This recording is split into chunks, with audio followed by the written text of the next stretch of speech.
Assalamualaikum warahmatullahi wabarakatuh. Selamat pagi anak-anakku yang telah menempuh pendidikan di SMK Ahmad Yani Bangil ya. Sekarang kita akan belajar secara daring karena efek ya atau dampak dari wabah corona, karena pandemi ini sampai sekarang masih belum mereda ya. Ya, kita tetap semangat ya di rumah walaupun kita terbentang jarak kita, tapi kita harus tetap semangat. Materi yang pertama, di mata pelajaran biologi kita akan belajar tentang keanekaragaman hayati ya. Next ya. Di sini kita akan bisa melihat berbagai keragaman hayati yang ada di bumi atau biosfer ya. Dari pelantai atau tumbuh-tumbuhan, lalu dari animalia atau kelompok hewan ya. Itu sangat beragam yang ada di bumi ya. Maka dari itu keragaman hayati di bumi ini sangat bervariasi dan beragam. Apa sih keragaman atau keanekaragaman hayati itu sendiri ya? Keanekaragaman hayati ini adalah suatu keberagaman makhluk hidup ya, yang didasarkan pada ciri. Bagaimana kita bisa melihat ciri? Itu kita bisa melihat dari observasi atau pengamatan kita selama ini ya. Di sini keanekaragaman hayati sendiri itu memiliki nama lain yang biasanya disebut dengan biodiversitas ya.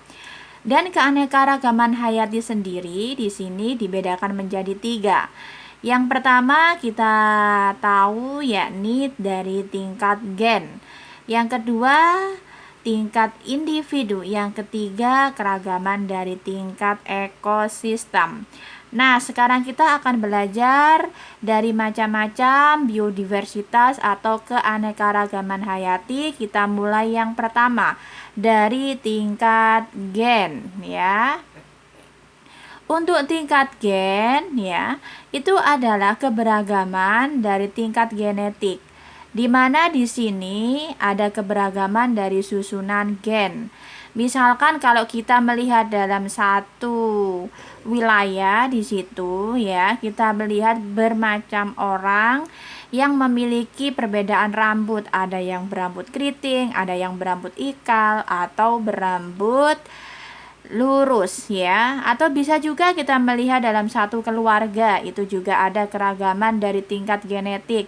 Misalkan si kakak berambut keriting, si adik berambut lurus, lalu si ibu berambut lurus, si bapaknya atau ayahnya tadi berambut keriting ya. Misalkan di sini ini juga ada contoh ya dari bermacam warna bunga dari bunga mawar ya. Ini adalah salah satu contoh juga mengenai keanekaragaman tingkat genetik. Di sini ada mawar yang warna merah, ada mawar yang warna kuning, mawar yang warna putih. Ini karena ada perbedaan dari susunan genetik ya. Nah, di sini keberagaman tingkat individu atau spesies. Ini adalah keberagaman yang kedua. Keberagaman tingkat individu atau spesies ini ditunjukkan dengan adanya jumlah variasi dari jenis-jenis organisme itu sendiri. Nah, mengapa bisa terjadi demikian? Karena keragaman ini terjadi pengaruh dari kandungan genetik dengan habitatnya, ya. Ini ada contoh dari keragaman tingkat individu atau spesies. Misalkan di sini ada kelompok palem-paleman. Ini ada keberagaman tingkat spesies dari kelompok palem-paleman tersebut. Itu ada spesies dari aren, kelapa, dan pinang.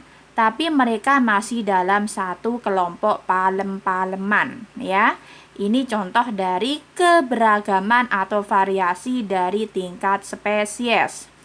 Next, nah, sekarang kita akan belajar tentang keragaman tingkat ekosistem. Kalian tahu sendiri ekosistem itu memiliki arti, yakni segala sesuatu ya, atau di situ ada interaksi antara komponen biotik dan abiotik. Nah, di sini keragaman tingkat ekosistem sendiri itu ditunjukkan dengan adanya perbedaan faktor abiotik serta komposisi jenis populasi organisme di suatu wilayah. Agar lebih paham dan lebih jelas, mari kita simak, kita lihat gambar tentang keragaman tingkat ekosistem.